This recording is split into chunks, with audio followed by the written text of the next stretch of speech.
দেখুন বন্ধুরা, কি পরিমাণ মনোরম দৃশ্য। দেখেন পাখিরা কি পরিমাণ শব্দ করতেছে। দেখেন, আপনার পুরো ভিডিওটা দেখতে থাকুন, আশা করি ভালো লাগবে সকলের।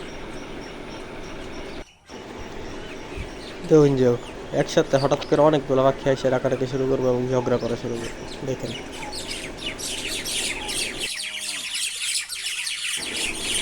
গ্রামের এরকম মনোরম দৃশ্য দেখতে কার না ভালো লাগে।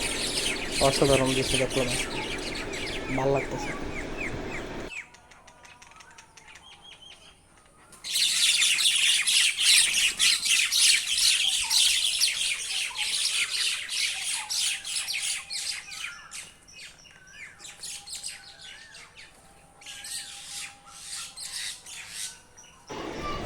যদি ভিডিওটা এনেকে ভালো লাগে, একটা লাইক আর একটা সাবস্ক্রাইব করে দিন যায়।